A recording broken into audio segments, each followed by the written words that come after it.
Hey guys, what's up? It's me, Stephanie. It is a new year, and now I have to pretend and practice keeping my eyes down so that I don't get a glare in my glasses for you guys. So, yeah, husband decided to watch a show, and yeah, so I'm not down in my regular spots.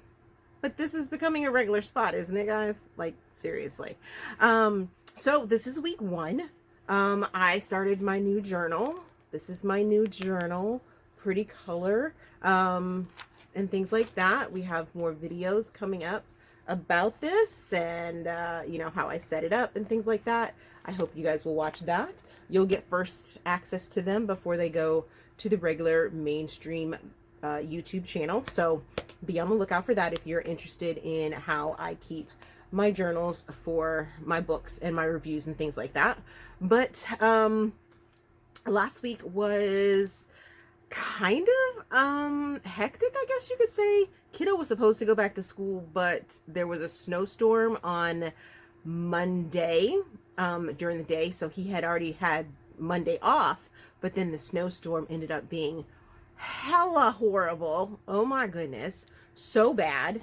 And ended up getting the entire week off because the snow was wet, it was heavy, it took out power lines, it took out our power on Monday, so we were without power for most of the day on Monday. They did end up getting it back in the beginning of the evening, probably around 7:30-ish. If you watched my daily reels, then you would have seen that. And then what else? Oh, then the rest of the county, though, there was a lot of people that were like crazy without power, and I hadn't driven around any of like our really back roads or like in any of the subdivisions and stuff like that until Saturday, when I had to make a trip to a grocery store and ended up taking one of the like sort of back routes to get back to the house and things like that. And this road was just cluttered with trees all over the place. It was just crazy madness. Even the first day that we ventured out, we went to we ended up getting Wendy's, and the trees in the shopping like center that where our Wendy's is located, all the trees were like all down on the ground and split and bent and all kinds of craziness. So enough about that. I got a package from the amazing Willow Winters, so let's check out what Willow sent me. All right, here we go. Oh, this is my order. I ordered all of the Merciless graphic novels, and that is what is in this package. So she sent a little packet of information here with like cards and things, how to do a giveaway and her Patreon and the reveal app and things like that. It's a fun little game. This cute little I'm reading don't come in unless you're my book boyfriend. Cute little thing right there. It's quite bright, so we have that. Yay, got that little package going. And I decided to get all of them. So there's 3 volumes of them currently, and I wanted the color version of them as well. This is the color ones only have volume 1 and volume 2 in. I think I said that right. Yep, this is volume 1 and this is volume 2. And then the black and white ones, I'm surprised I bought all 3 of the black and white ones, because my Willow Winters box actually had volume number 3 in it right here. So here's volume number 3 of that. Oh, okay. This makes me sad, because I got volume 1 in the noir, and then they sent me a second copy of volume 2 in the color instead of in the noir. And then of course I have volume 3, which is right here. But it tells the story in graphic novel form, and there are some not safe for work sort of pictures in here, and yeah, I'm super excited about that. That's awesome. So excited for that. Okay, so let's get into the books that I did read last week. Starting the week off, I finished Dirty Cravings, which is The Lion and the Mouse, number 6 by Kenya Wright. Placing this in dark romance, dark suspense romance. Give it 4 stars. Give it 4 Steam fans. Had it as an audiobook. I could also get it through KU if I wanted to. This is a Black author. There is content warning for murder, torture, BDSM, racism, lots of European organized crime sort of history type thing going on in this book.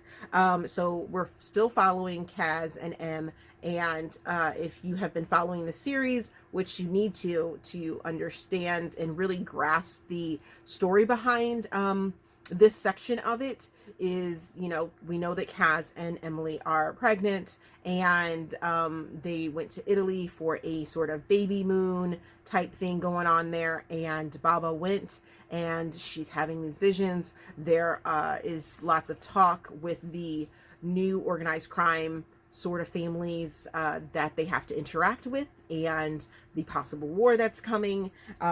So really enjoyed that. It kind of dives into the sex trafficking world for from Africa to Italy and things like that. So be wary, or be, I guess, warned. It's content, you know, for that type of content in this one. The next book that I finished was Sweet Georgia Peach, which is Lunchtime Chronicles number 24 by Posey Parks. Placing this in new adult interracial novella for the Lunchtime Chronicles series. Give it 3.5 stars. Give it 2.5 Steam fans. This was an ebook, and I had it off of KU. It's available on KU. This is a Black author. This is a brother's best friend, and we have Wyatt, we have Lakeland. Wyatt is a famous pro footballer, and he has been crushing on and sort of been in a relationship with his best friend's sister for a lot of years, and they've been keeping it a secret. And then we find out there's a bit of a break, but Lakeland is going to do her own thing, as well as Wyatt is doing his own thing. So they're kind of like, if we're in the same city, we have to sort of play it off like we're not interacting, but a lot of people are picking up cues that they really are, and there's a bit of a twist in there, and I really enjoyed it. I didn't particularly care for the I have to be with someone else so that it doesn't appear that I am with the, with the best friend, with the sister type aspect of it. So that kind of rubbed me the wrong way, but that was just a small part of it. Other than that, I really, really enjoyed the story. The next book that I finished was Reclaimed for His Royal Bed by Maya Blake. Placing this in royalty romance, and give it 4.25 stars. Give it 2.5 Steam fans. Ebook. This is for a Harlequin project that is upcoming, so you will hear about this book again. Content warnings for scandal, royal scandal, pregnancy loss, and rejection of class between people. Royalty versus common folk type thing. Also some other stuff, but we have King Luca, who is newly appointed as the king of his land, and then we have Delphine, who is his former lover, and he hires her back because she is a retired model, hires her to sort of be in the festivities, but he's also initially trying to get revenge on her for leaving him, and making it sort of a public scandal that he was the scorned new king. And then there's some history that ends up being revealed about his family's past and everything like that I don't want to tell you because it'll be a spoiler, but which intensifies the reason why he sort of wants to get rid of the scandal behind being called the scorn lover, the scorn king type thing. Delphine is licking her wounds in a different country and comes back because, you know, it's a job that she couldn't pass up, I guess. King Luca really didn't leave her any choice in the matter.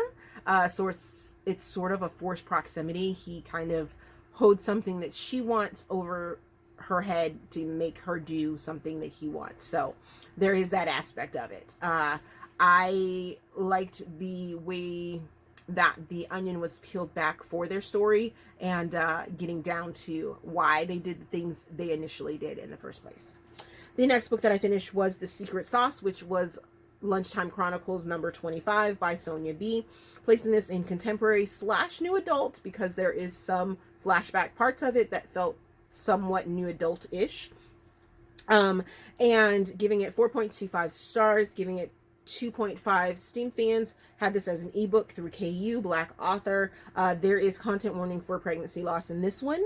And this one follows Wyatt and Ray Lynn, and they were childhood lovers or childhood romance type thing.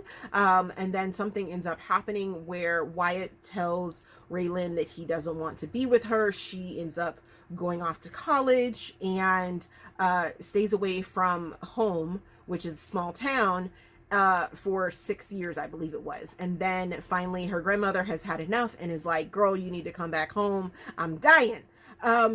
And when she gets back, when she's lured back, because, you know, her grandmother is a big part of her life, there is some history that is rehashed. There is a barbecue competition, which was so much fun to have. I really enjoyed the lightheartedness of the sort of pregnancy loss and discussion that is had.